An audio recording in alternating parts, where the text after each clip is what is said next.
ஸ்ரீ குருப்யோ நமக. ஹரிஹி ஓம். ஜெய் புவனேஸ்வரி. அக்ஷர அண்ணாமலை நேயர்களுக்கு உங்கள் வேத ஜோதிடர் பிரகாஷ் நரசிம்மனின் அன்பான வணக்கங்கள். மாசி மாத ராசி பலன்கள். இந்த மாசாந்திர பலன்கள் அனைத்தும் பொது பலன்கள் மட்டுமே. திருக்கணித பஞ்சாங்க முறைப்படி கணிக்கப்படுகின்ற இந்த பலன்கள் உங்களுக்கு சாதகமாகவோ பாதகமாகவோ நடந்திட உங்களுடைய தனிப்பட்ட ஜாதகம் மற்றும் தசாபக்திகள் துணை நிற்க வேண்டும். இந்த மாசி மாதத்தில் என்ன விசேஷம், அதாவது கிரக நிலவரம் எப்படி இருக்குது அப்படின்னு பார்த்தீங்கன்னா, குரு பகவான் வக்கர நிவர்த்தி அடைஞ்சிட்டார். மார்ச் 11 தான் வக்கர நிவர்த்தி அடைகிறாரு. மார்ச் 11 மாசி மாதம் 27 அது வரைக்கும் வக்கர கதியில் இருப்பார். குரு பகவான் மிதுன ராசியில் இருக்கார். கேது சிம்ம ராசியில் சஞ்சாரம் பண்ணுறாரு. செவ்வாய் மகர ராசியில் உச்சஸ்தானத்தில் இருக்கார். கும்பராசியில் 3 கிரக 4 கிரக சேர்க்கை, சூரியன் புதன் சுக்கிரன் ராகு. சனி மீன ராசியில் சஞ்சாரம் பண்ணுறாரு. இந்த மாதத்தில் வரக்கூடிய மாசி மாதத்தில் வரக்கூடிய கிரக பயிற்சிகள் அப்படின்னு பார்த்தீங்கன்னா, மாசி 11 பிப்ரவரி 23 அன்னைக்கு செவ்வாய் மகர ராசியிலிருந்து கும்பராசிக்கு பயிற்சி ஆகிறார். மாசி 17 அதாவது மாசி 17 மார்ச் 1 அன்னைக்கு சுக்கிரன் மீன ராசிக்கு பயிற்சி ஆகிறார். தன்னுடைய உச்சஸ்தானத்தை அடைகிறார். மாசி 30 அதாவது மார்ச் 14 மார்ச் 14 மாசி 30 அன்னைக்கு சூரியன் கும்பராசிலிருந்து மீனராசிக்கு பயிற்சி ஆகிறார். அந்த இடத்துல சனி சுக்கிரன் சூரியன் ஆகிய 3 கிரக சேர்க்கை ஏற்படுகின்றது. இந்த 3 கிரகங்கள் தான் பயிற்சி ஆகுது. இந்த 3 கிரக பயிற்சியை வச்சு தான் உங்களுக்கு பலன்களே மாறுபடும். அதே சமயம் இந்த மாதத்தில் வரக்கூடிய விசேஷமான நாட்கள்னால் மாசி 3 அதாவது பிப்ரவரி 15 அன்னைக்கு மகா சிவராத்திரி. வருஷத்தில் ஒரு தடவை மகா சிவராத்திரி அன்னைக்கு சிவ வழிபாடு செய்வது சிறப்பு. அன்றைக்கி தான் சிவன் அடிமுடி காணாத ஒரு சக்தியாக உருவெடுத்து நின்ற நாள். சிவனுக்கும் விஷ்ணுவுக்கும் பிரம்மாவுக்கும் தன்னுடைய அரூபத்தை காண்பித்த நாள் அன்னைக்கு மகா சிவராத்திரி அன்னைக்கு, அதாவது மாசி 3 பிப்ரவரி 15 அன்னைக்கு. மாசி 17 பிப்ரவரி 5 செவ்வாய்க்கிழமை சர்வ அமாவாசை, மாசி அமாவாசை. அன்றைக்கி பார்த்திங்கன்னா நீங்கள் உங்களுடைய முன்னோர்களுக்கு, தந்தை இல்லாதவர்கள் முன்னோர்களுக்கு திதி கொடுக்க வேண்டியது சிறப்பை தரும். உங்களுடைய கஷ்டங்களை போக்கக்கூடிய வகையில் இருக்கும். அடுத்தது பார்த்திங்கன்னா பௌர்ணமி மாசி 18 மார்ச் 2 மாசி 18 மார்ச் 2 பௌர்ணமி பூஜை, நடராஜர் அபிஷேகம். அன்றைக்கி பௌர்ணமியும் கூட, அதனால தான் பௌர்ணமி பூஜை. வருஷத்தில் 6 நாட்கள் நடராஜருக்கு அபிஷேகம் பண்ணுவாங்க. அந்த நடராஜர் அபிஷேகம் அந்த பிப்ரவரி மாசி 18 மார்ச் 2 அன்றைக்கி நடக்கிறது. அடுத்தது பார்த்திங்கன்னா மாத கடைசி, அதாவது மார்ச் 14 மாசி 30 காரடையான் நோன்பு. சுமங்கலி பெண்கள் தங்களுடைய கணவனுக்காக எடுக்கக்கூடிய விரத நோன்பு. ஸோ காரடையான் நோன்பு அன்னைக்கு ஹோலிகா பண்டிகை, ஹோலி பண்டிகையும் கூட. அது அன்னையோடு மாசி மாதம் முடிந்து பங்குனி மாதம் அடுத்த நாள் ஆரம்பம். அன்றைக்கி ராத்திரிக்கு மேலே பங்குனி ஆரம்பம். இதுதான் இந்த மாதத்தில் வரக்கூடிய விசேஷமான நாட்கள். இந்த மாதத்தில் உங்களுக்கு உங்கள் ராசிக்கு எப்படி இருக்க போகிறதுன்னு இப்போ பார்க்க போகிறோம். வாருங்கள். கடக ராசியில் பிறந்தோருக்கான மாசி மாத ராசி பலன்கள். சப்தமஸ்தானத்தில் செவ்வாய் இருக்கார். 5ஆம் வீட்டு அதிபதி, பூர்வ புண்ணியாதிபதி உச்சமாக இருக்கார். அதனால் படிக்கின்ற குழந்தைகள் தங்களுடைய படிப்பில் ஒரு பெரிய சாதனை செய்கிறதுக்கான வாய்ப்பு இருக்குது.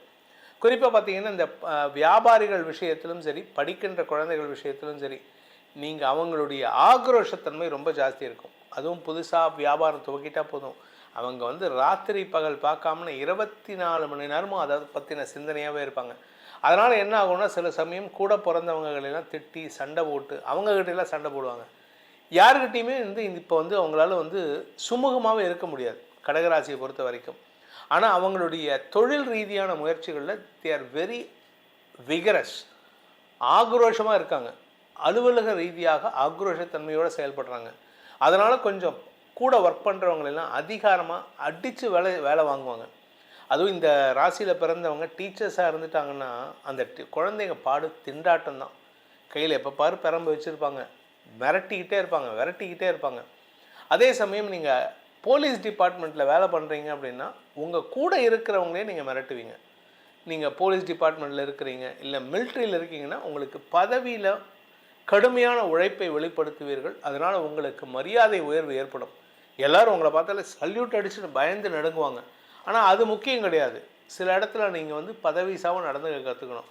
இந்த ராசியில் கடக ராசியில் பிறந்த குடும்பத் தலைவிகள் கணவனின் கோபமான வார்த்தைகளுக்கு ஆளாவதற்கான வாய்ப்பு இருக்குது. இதில் என்ன பிரச்சனை அப்படின்னா, அவருக்கு உங்களுடைய தொழிலையும் அவருக்கு குறுக்கீடு பண்ணுவார். நீங்கள் வந்து பிஸ்னஸ் உமன், ஹவுஸ் ஒய்ஃபாகவும் இருக்கீங்க, பிஸ்னஸ் உமனாகவும் இருக்கீங்க, இல்லை நீங்கள் ஒரு வேலையில் இருக்கீங்க, ஆனால் உங்கள் வேலை சம்பந்தமாகவும் அவருடைய குறுக்கீடு இருக்கும், உங்களுடைய பிஸ்னஸ் சம்பந்தமாகவும் குறுக்கீடு இருக்கும். ஆனால் ஒரு நல்ல விஷயம் என்னென்னா, செவ்வாய் உச்சமாக 10ஆம் இடத்தை பார்க்கறதுனால சொந்தமாக தொழில் துவங்குவதற்கான நேரம் இந்த கடகராசியில் பிறந்தவர்களுக்கு இந்த மாசி மாதம் அமோக பலன்களை ஏற்படுத்தும்.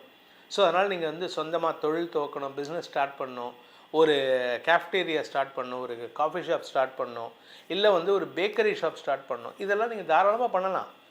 ஆனால் அதே சமயம் நீங்கள் வந்து ஸ்கூல் டீச்சராக வேலைக்கு போகணுன்ட்டு ஆசைப்பட்டீங்கன்னா இந்த மாதம் உங்களுக்கு வேலை வாய்ப்பில் தடுமாற்றம் ஏற்படும். ஆனால் நீங்கள் வேலை கிடைக்கும், சம்பளம் கிடைக்காது. அதனால் கொஞ்சம் பொறுமையாக இருக்க வேண்டும் இந்த ஸ்கூல் டீச்சர் சம்பந்தமான விஷயங்கள். இதில் 8ஆம் இடத்துல 5 கிரக சேர்க்கை, 4 கிரக சேர்க்கை இருக்குது. சூரியன், புதன், சுக்கிரன், ராகு. இதில் 23ஆம் தேதி பிப்ரவரி 23 மாசி 11 சுக்கிரன் வந்து 9ஆம் இடத்துக்கு போகிறார், உச்சஸ்தானத்தை அடைகிறார். பாதகாதிபதி உச்சம் அடைவது நல்ல விஷயம் கிடையாது. ஆனால் சனியோடு சேருகின்ற காரணத்தினால கடகராசியை பொறுத்த வரைக்கும் உங்களுக்கு சில மறைமுக எதிரிகளால் வெற்றிகள் கிடைப்பதற்கு வாய்ப்பை ஏற்படுத்தும். குறிப்பாக உங்களுடைய சுகங்கள் அதிகரிக்கக்கூடிய வகையில் இருக்குது. சில பேர்த்துக்கு சோம்பேறித்தனத்தில் ஆஃபீஸ்க்கு லீவ் போடுவாங்க, சில பேர்த்துக்கு ஆரோக்கியத்தில் பாதிப்பு இல்லை, ஆனால் ஊர் சுற்றி பார்க்கணும், I want to go for a long ride அப்படின்னு சொல்லிட்டு சோலோ ரைட் போகிறேன், லாங் ரைட் போகிறேன், இல்லை ஜாலி ட்ரிப் போகிறேன், எங்கேயாவது ஒரு ஆன்மீக சுற்றுலா போகிறேன் அப்படின்னு சொல்லிட்டுலாம் வெளியில் போகிறதுக்கான வாய்ப்பு இருக்குது. இதில் இன்னொரு நல்ல விஷயம் என்னென்னா, உங்களுடைய குலதெய்வ வழிபாடு பண்ணுறதுக்கான வாய்ப்பு இந்த மாதம் வருது. So it is a good time. நீங்கள் உங்கள் குலதெய்வ வழிபாடு பண்ணிங்கன்னா வரக்கூடிய நெகட்டிவ் பலன்கள் பெருசாக பாதிப்பை ஏற்படுத்தாது. அதே சமயம் பார்த்திங்கன்னா, உங்களுடைய 8ஆம் இடத்துல 4 கிரக சேர்க்கை சொன்னேன், சூரியன், சுக்கிரன், புதன், ராகு. உங்கள் ஆரோக்கியத்தில் பாதிப்பில்லை அங்கே, ஆனால் உங்கள் மனைவியோ கணவரோ ஆரோக்கிய விஷயத்தில் கொஞ்சம் சங்கடப்படுவாங்க. அவங்களுடைய ஆரோக்கியத்தை பாதுகாத்து கொள்வதற்கு முயற்சி எடுக்கணும். மருத்துவ ரீதியாக அவருக்கு உதவி தேவைப்பட்டதுன்னா நீங்கள் கொஞ்சம் கூட இருக்கிற மாதிரி பார்த்துக்கோங்க. அவங்களுடைய வேலை சார்ந்த விஷயங்கள், அவங்களுடைய பிஸ்னஸில் நல்ல வளர்ச்சி இருக்குது, ஆனால் இந்த உடம்பு படுத்துறதுனால கொஞ்சம் ரெஸ்ட் எடுக்கிற மாதிரி சூழ்நிலை இருக்குது. அப்போ நீங்கள் பிஸ்னஸையும் பார்த்துக்கணும், உங்கள் வீட்டுக்காரையும் பார்த்துக்கிற மாதிரி இருக்குது. ஸோ இந்த மாதத்தை பொறுத்த வரைக்கும் மாசி மாதத்தில் கடகராசிக்கு ஒரு மிக்ஸ்டு ரிசல்ட் இருக்கிறதுனால உங்களுக்கான பரிகாரம் அப்படின்னு பார்த்தீங்கன்னா, நீங்கள் வணங்க வேண்டிய தெய்வம் உங்களுடைய குலதெய்வ வழிபாடு. இன்ஃபேக்ட் ஒன்று சொல்ல போனால், குலதெய்வத்தில் வந்து சப்த கன்னிகையாக இருந்ததுன்னா வழிபடலாம், முருகனாக இருந்ததுன்னா நீங்கள் வழிபடணுங்கிறதுல ஆல்ரெடி அவர் உங்களை பார்த்துட்ருக்கார். ஆனால் அதே சமயம் சுக்கிரன் உச்சமடைகின்ற காரணத்தினால இந்த கடகராசியில் பிறந்தவங்க இந்த மாதம் திருப்பதி பெருமாளை வணங்குவது விசேஷ பலன்களையும் லாபத்தையும் முன்னோர்களின் ஆசீர்வாதத்தையும் கொண்டு வந்து சேர்க்கும். இந்த மாசி மாதத்தை பொறுத்த வரைக்கும் உங்களுக்கு நற்பலன்கள் அதிகம் கிடைக்கக்கூடிய வாய்ப்புகள் இருந்தாலும் சில ராசிக்காரங்க கொஞ்சம் கவனமாக இருந்துக்கிறது நல்லது. உங்கள் ராசிக்கு நற்பலன்கள் அதிகரிக்க வேண்டும், உங்களுடைய எதிர்காலம் சிறக்க வேண்டும் எனும் அடியேனின் பிரார்த்தனையை சமர்ப்பித்து, உங்களுடைய தனிப்பட்ட ஜாதகத்துக்கு பலன்கள் தெரிந்து கொள்ளணும்னு நினைக்கிறவங்க அடியேனின் தொலைபேசி எண்களில் தொடர்பு கொண்டு பேசலாம். கீழே வந்து வாட்ஸ்அப் எண்ணும் கொடுத்துருக்கேன், டைரக்ட் அப்பாயின்மெண்ட்டுக்கும் கொடுத்துருக்கேன். நான் சென்னையில் இருக்கிறதுனால சென்னையில் நேரில் வந்து பார்க்குறவங்க டைரெக்ட் அப்பாயின்மெண்ட் ஃபிக்ஸ் பண்ணலாம். இதன் மூலமாக உங்களுடைய எதிர்காலம் சிறப்பதற்கான வாய்ப்பை ஏற்படுத்திக்கலாம். மீண்டும் வேறு ஒரு நல்ல பதிவில் உங்களை சந்திக்கிறேன். அதுவரை உங்களிடமிருந்து விடைபெறுவது உங்கள் வேத ஜோதிடர் பிரகாஷ் நரசிம்மனின் அன்பான வணக்கங்களுடன்.